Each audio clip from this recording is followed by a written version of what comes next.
At what age do you think Lori is going to, and again, we know that women would never ever admit, oh shit, I fucked up. They would never admit that to us. Superhead is 44 going on 45 years old. She tells the world that she's still hot and I'm solid and this and that and the third. Brittany Renner at least kept it a little bit more real when she was on with Pearl and Andrew Tate, hashtag free the Tates. But in the deepest recesses of their minds, Superhead knows it's over. Brittany Renner knows it's over. At what age do you think Lori Harvey is going to introspectively say to herself, "Oh shit, I fucked up. I should have done things differently"? Is it in her late 20s? Is it in her mid 30s? When do you think it happens for her? Because it is going to happen. It's not a matter of if; it's really a matter of when. What's your opinion on that? I'd say like early 40s to mid 40s, because I think it's harder for celebrity women to understand when the wall truly hits. Okay. I think personally, I think for ordinary women, they sense the wall right around 30, like right around like what Rollo's books say. I think is pretty accurately. Yep. But celebrity women get so much attention on them, and there's so much of a like de-aging process, whether it's through hormones, plastic surgery, makeup, you name it.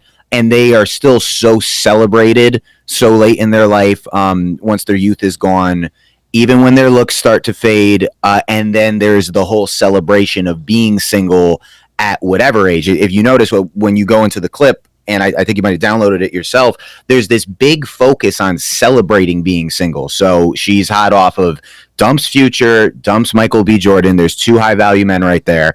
And the cheetah girl that's interviewing her is like so single. I mean, look at it for a single woman. She was also the first single woman that was featured on this magazine that celebrates black women, that only ever previously celebrated black women that were in, at least as far as the public can see, like somewhat healthy, long-lasting relationships. Right. So that's kind of an interesting. You're the first single one, which is a win. And there's an attitude right now that's what makes you powerful. And in the celebrity world, being 40 and single, as long as you still look somewhat hot and you still have some brand deals, it looks like it's still equally celebrated in like a very feminist-esque way. So, don't get me wrong. I'm not here to completely shit on the girl. She's a beautiful girl. We just used it as an example, mainly of how different it is for men in her very same position.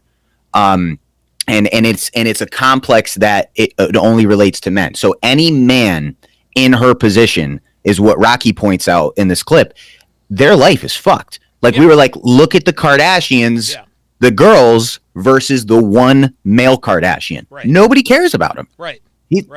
There's nothing he could do. None of us look up to him. And Rocky cited a lot of different sons of super famous men that we've never heard about, that we didn't know existed. And mainly when they tried to go after the same kind of success that their dad had and basically failed to do so. Whereas if you're the daughter of a famous man, that kind of just sets up a whole life for you. And we don't bring things up like that because we talk about like suggesting it's something that should change in the culture. Mm-hmm. It's just something to understand about the difference between womanhood and manhood.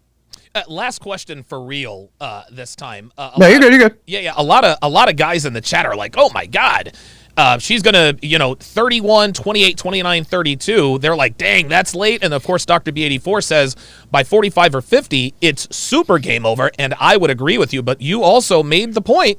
That not only do celebrities have access to anti-aging products that the average rank and file woman does not, this kind of thing it's celebrated. I mean, how many times are we going to be subjected to Madonna smolders the internet with a new cheeky bikini pic?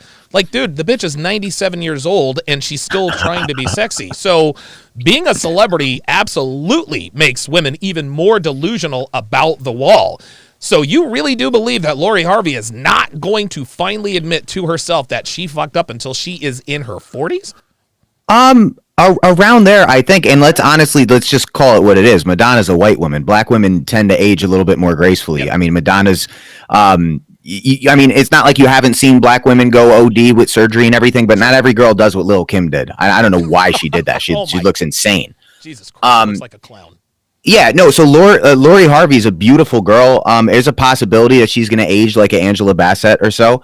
But I would just think, just look at her life. Her whole life revolves around the status of the men around her, whether it be the men she dates or it's just the status that she's riding off of her stepfather. So I just think I think in the celebrity world, it takes celebrity women a lot longer to realize like the impact of the wall, and that whole celebrity liberal culture seriously values being single, being childless. It seriously undervalues relationship. It's like the longer you've been a single woman, somehow the more powerful you are. And again, these are all just assessments. None of what I'm saying relates to how I think like it should change, or I'm not saying like that girl should go get in a relationship.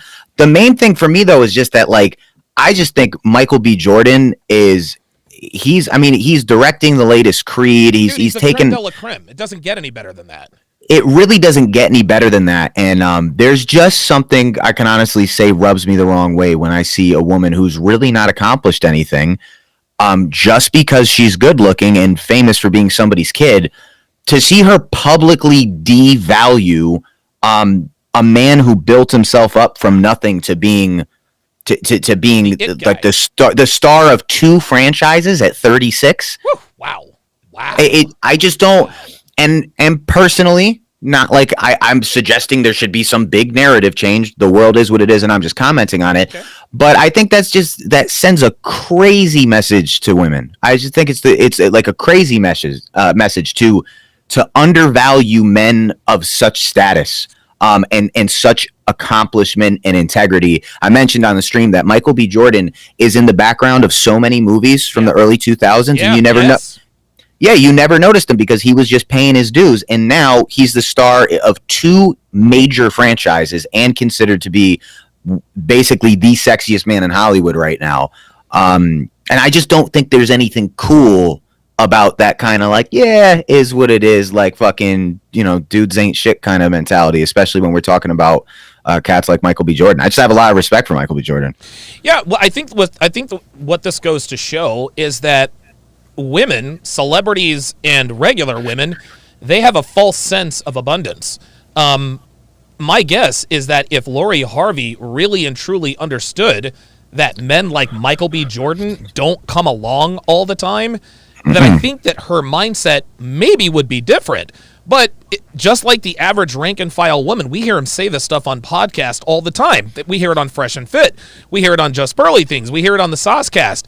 Their credo is there's always going to be somebody else. There's always going to be another man.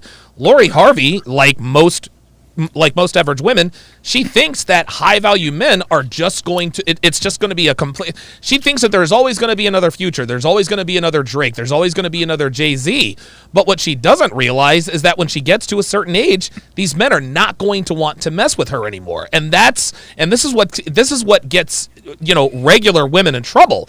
They have this false sense of abundance, and Lori Harvey is perpetuating this false sense of abundance. It's just like you said, well, hell, if Lori Harvey can just up and leave Michael B. Jordan, who is clearly the it guy in Hollywood right now, then you know what? Then I can certainly, leave the it guy of my town. I've got a high-value boyfriend, but if it wasn't good enough for Lori Harvey, it's not good enough for me. What are your thoughts on how what Lori is doing pertains to, I guess, because I know you don't like to compare, civilians with celebrities, but there are a lot of parallels, because even though, celebrities have a few more commas in their net worth, they are people too. That does not make them immune to hypergamy and things of that nature. No, it doesn't. But the difference I'm making is like a girl from my income bracket would never leave Michael B. Jordan. Right. That's the girl that would realize like, this will never happen again. Whereas I'm more so, and I just want to make this clear, especially being a white guy talking about a high status black woman. Okay. I'm not shitting on the girl as much as I'm just making a really, really interesting assessment of how celebrities live in a form of psychosis. So none of these real world things about what you want for your life, and when you want it. Do you want it when you're young and fertile, and do you want it in your prime, or do you want to basically waste your prime dicking around?